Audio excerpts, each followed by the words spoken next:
At this wrestling clinic as well, I had a chance to help redefine some things with them in that arena. And I asked them, first of all, we've got to understand in that circle, wrestling coaches are probably among the most insecure coaches I know. Because we're the one group of people that have to pick on another sport to find our own identity. Martino, finish this sentence. Boys play basketball. Men wrestle, absolutely. Every wrestling coach, every wrestler can finish that sentence. Wrestling, it's what men do during boys' basketball season. That's it. Okay, coaches. If men wrestle, I asked them, give me a compelling definition of what it means to be a man. If men wrestle, then what does it mean to be a man? How does a boy know when they become a man? What are the markers that I need to take to know that I'm moving towards manhood? What does it mean to become a man?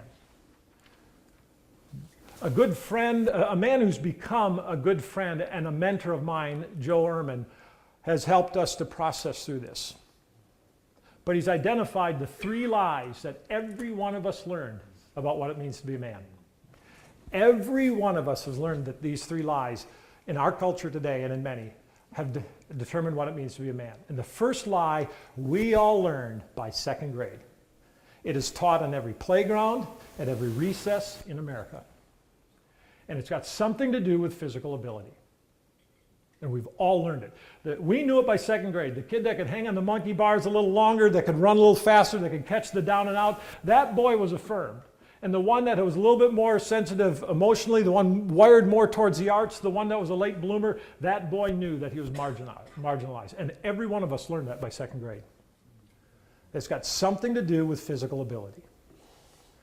The second lie, we learned that by 8th grade, freshman year in high school. And it's got something to do with using a girl to meet some kind of physical need or masculine insecurity. Listen to the locker rooms. Listen to our conversations. It doesn't make you a man, it makes you a user.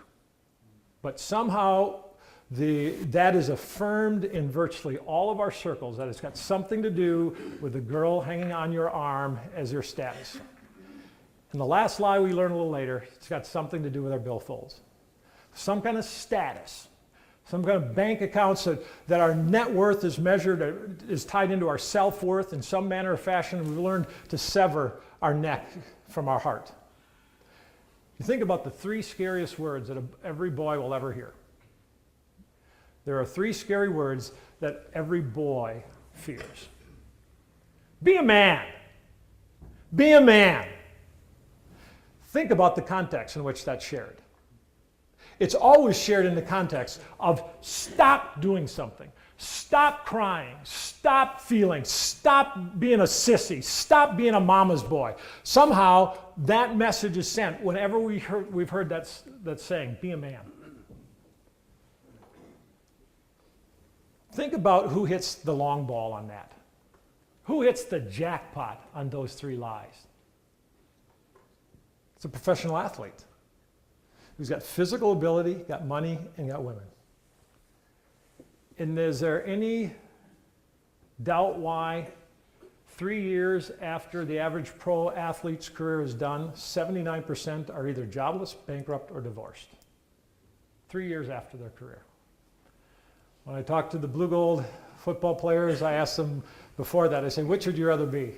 A blue gold football player 3 years after you're done with school here, or an NFL football player 3 years after your career is done? We all would say, I want to be the NFL player. Well, do you really want to be part of the 79%? All of us think we'd be part of the 21, don't we? We'd be part of the minority report. We'd be one of the 3. We'd be one of the 3 out of the 198 that would say no to that. Trust me, of those 198 athletes, conservatively, 40 or 50, conservatively, 40 or 50 would profess to be Christians. Just as a random sample. I am sure of that. I would go higher, but I would say conservatively. What's going on that many people who would profess of faith in Christ would practice taking those drugs. If we had time, we'd unpack that more as we do the coaches. But if that's the lie, if the lie is built upon physical ability, sexual conquest, and material accumulation, then what's the truth? We still have to say, okay, if wrestling builds men, if sports builds men, if you're trying to build men, if boys become men, then what have we given our boys a compelling definition of what it means to be a man?